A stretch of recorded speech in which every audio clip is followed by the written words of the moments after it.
Hey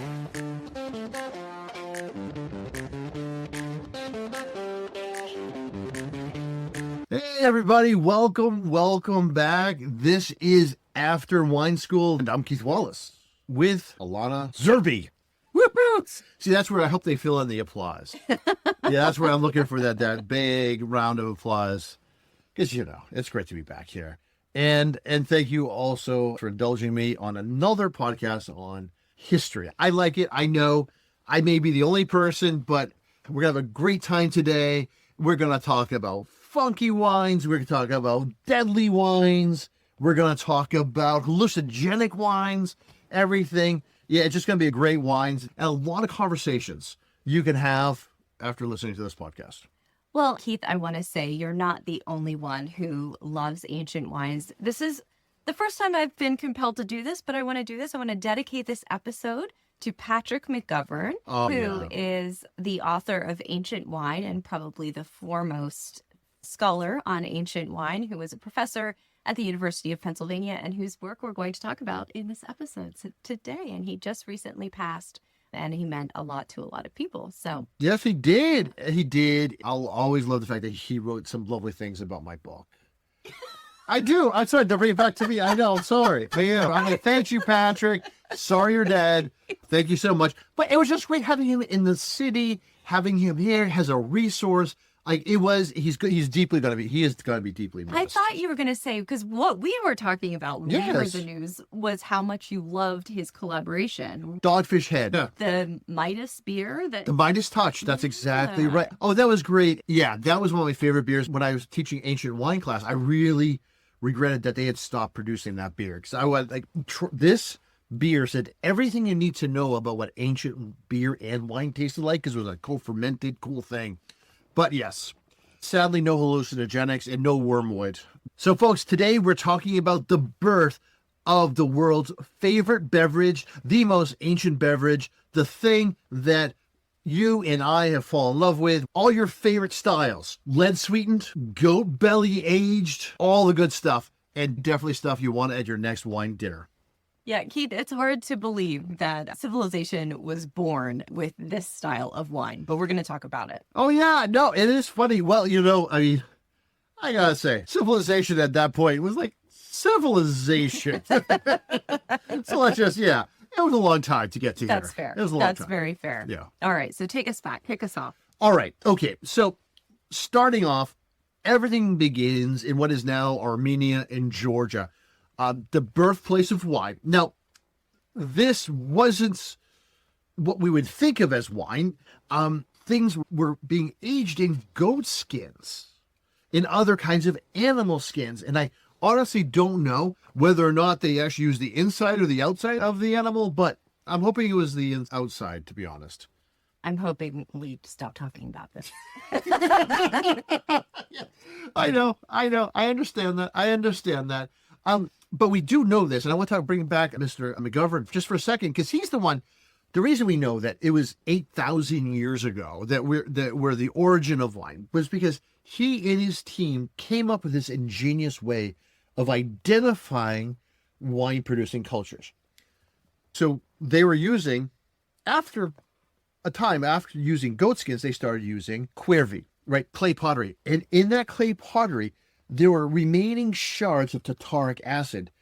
Now, this acid only shows up in wine. Like, it's one of the only places in the world we see significant quantities. So they figured out a way to test pottery for tartaric acid, and they could half-life it and estimate where this wine culture started, when this wine culture started, and where was actually in Georgia, and when was 8,000 years ago, or even earlier than that. That's actually when we are sure it begins. Now, the wine that resulted from this goat skin vessel fermentation, it was pretty weak. Yes, it was low in alcohol. And one of the reasons it was low in alcohol is because they weren't able to sling sack. Oh, wow. You told me that. I know, I did. And I should not have said that. I know. You said I could say that. I know. But that was an insider term. That was. And you're turning bright red now. I am. We select sack, yes. It's actually a pitch sack, but that's okay. And what we mean by is that Saccharomyces, the yeast. Oh yeah, no, you're right. Because at that point, Saccharomyces yeast, it's actually native to oak trees, and that's where it was deep in these Caucasus Mountains, in these massive forests. Saccharomyces was growing happy by itself, and it took a long time for that population of yeast to come in contact with the grapes that people were growing and making wine with, which is actually exactly. So yes, oh my God, I am totally. Hey, like you know what? We're changing the name of this podcast to Slinging Sack. Hey everybody, welcome to Slinging Sack with Keith and Alana. Immediate cancellation. Oh, Yeah, so you want me to take that a little bit? so pottery. Pottery. Patrick McGovern, he did detect tartaric acid on pottery shards from the Kevri. We know Yes. that the Georgians used Kevri thousands and thousands of years ago. Absolutely. So the tartaric acid was evident on these pottery shards. But the question becomes, was pottery something that was developed expressly for wine? Because the goat skin vessels Yeah. left a lot to be desired, and pottery was watertight. It was great for aging and storage.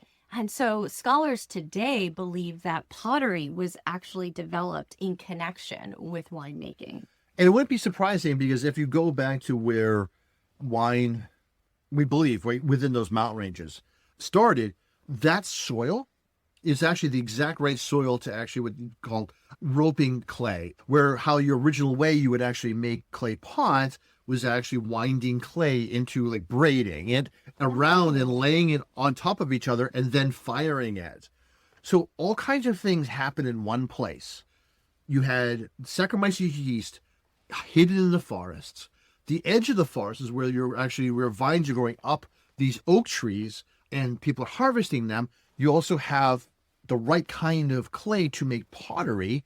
And you also have a very specific kind of bee, and that actually produces a beeswax that's antiseptic, which they use to actually seal those or line that pottery. Like all of it came together all in one place.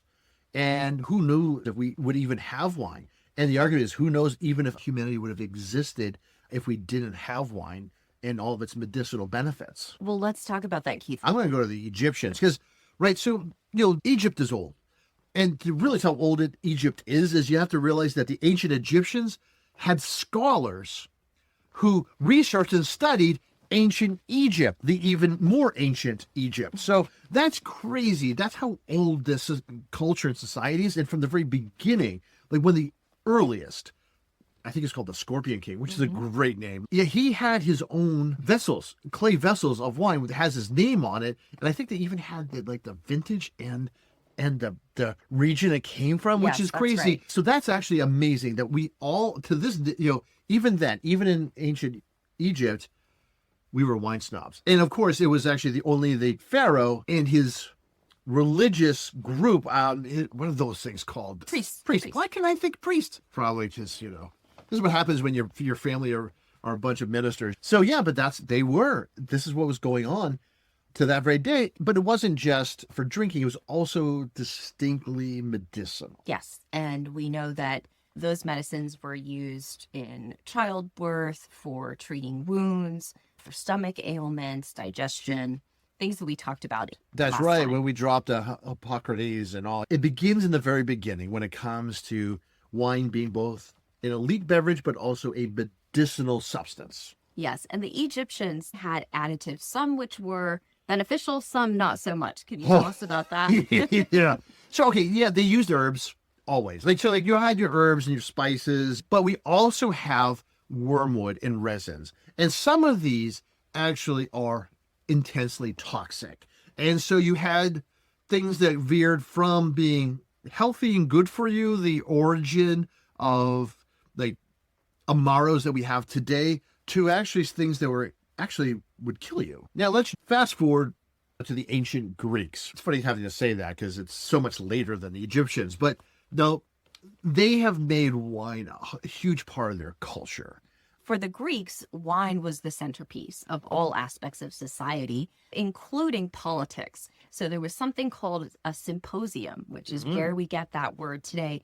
And it was a necessity to have wine at the symposium. Now, Greek democracy was not a democracy in the sense that we think of it today, with as many rights extended all over the populace. It was a select few. Certain types of people could be citizens and could participate in the symposium. But wine was always essential. Yeah. But that wine was also always diluted. So there was actually the symposium blend, which I think somebody should come out with a wine named the Symposium blend. That'd be great. Yeah. It was always 3 parts water to 1 part wine. So it was essential that the wine be diluted. And so what if I was just hanging out at the symposium and I was drinking undiluted wine? You would be a barbarian or a Napa Cabernet fan. Are those synonymous? And at the symposium, you just talk smack. So it was kind of like drinking Bud Light in a bar. You just sat there talking smack about politics and BS, and So you could say that we have kept that spirit alive. Oh, we have. We very much have. Today, something that we have not kept alive. Oh, yeah. I know where you're going with this. All right. Do you want to tell us about that? Enos Thalios, or Enos Thalsios. I got that one right. Now, this is a great, lovely wine. It's actually a way to actually preserve wine. And it's to use seawater. You add seawater to your wine. Of course we do this. Now, that sounds gross. Yes. But when you think about it, the wines of this era are all very sweet. So this actually makes it salty and sweet, which that doesn't sound nearly as bad. Still gross, but yeah, people loved it. Cato the Elder, he dug it. He recommended it. He thought it was the best way to preserve wines. He's a great historian. I trust him, so maybe I should buy that bottle. Maybe we can start making that wine. Everyone will love it. Diluted and salty and sweet. But also remember, Plato, he was somebody who firmly believed that wine was like education, and you should always respect it and have it as a virtuous elixir and always in moderation. Absolutely. I know we've never gotten past Plato. Right? Everything in moderation. Yeah. But they were also snobs. Look, if you want to go and read some, ancient Greek texts, you can read all about whether it was the wines from Chios or Lesbos were the best wines, and they argument back and forth and this or that. So yeah, they were just as obnoxious as wine snobs are today. So basically we know the Egyptians were wine snobs. Yep. The Greeks were wine snobs. Yes. And then we have the Romans. Maybe the biggest wine snobs of the ancient world. You got a good point there, yeah. So the ancient Romans, of course, they amplified the wine trade. They took it throughout Europe. They used clay amphora, just like the Greeks did. And the famous wine of the Roman world, as many wine geeks know, is Falernium or Falernum in Latin. Yes. I was taught that Falernium was from Aglianico. Yeah. But modern scholars think it might be Aglianico, it might be Greco, or more likely a co-fermentation of those 2 grapes, one white and one red. And now there's new arguments saying that, that there were several of them. That there was a white wine that was actually made to be aged, and that was very sweet. Then there was a red one, which was for earlier drinking, because back then whites were actually considered better than reds. But the white wine, the high-end wine, that Falernum, you can almost guarantee it was sweetened with sapa. Now, I highly recommend this for everybody, because what is it, sapa? It's delicious. Everyone knows delicious, because what is it? What is this? It is a grape concentrate flavored with lead sugars. And at the same time, as the elites were drinking this basically lead mega purple, yeah. Your peasants were drinking really diluted, vinegary, weak wine. Absolutely. This is the weird thing about wine back then, because this is before we have any preservatives, like things like SO2, metabisulfites. None of this exists. Sugar is the way things are preserved. So that's why you can hear about wines like Falernum aging for 100 years. Sugar does this funny thing where it kills bacteria. They cannot function within a sweet environment, so they die.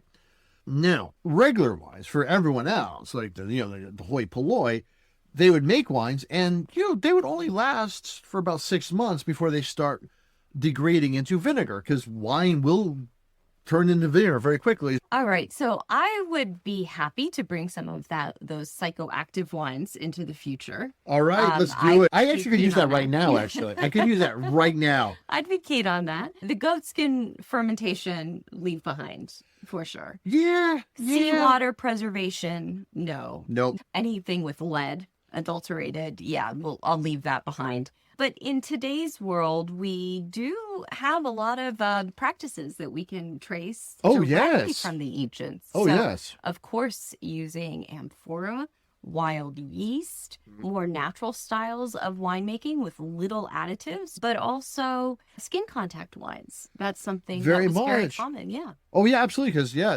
all wines were skin contact, and especially white wines were all skin contact back in the ancient world. You are 100% right. Well, this was a really fun dalliance with the ancient world of wine. I love this. I love talking about these things. Yeah, and get to talk about some gross stuff, too, like how really bizarre wines were, how really interesting the culture was. And you can see the things that still exist today. The ancient world is still with us in so many ways that we don't even realize it.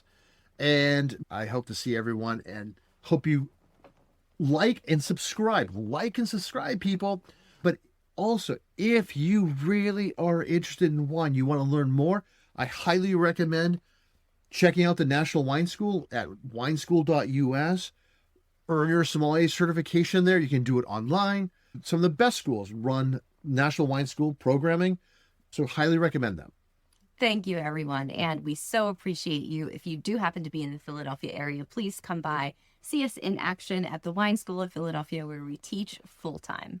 Absolutely, folks. Ciao. Cheers.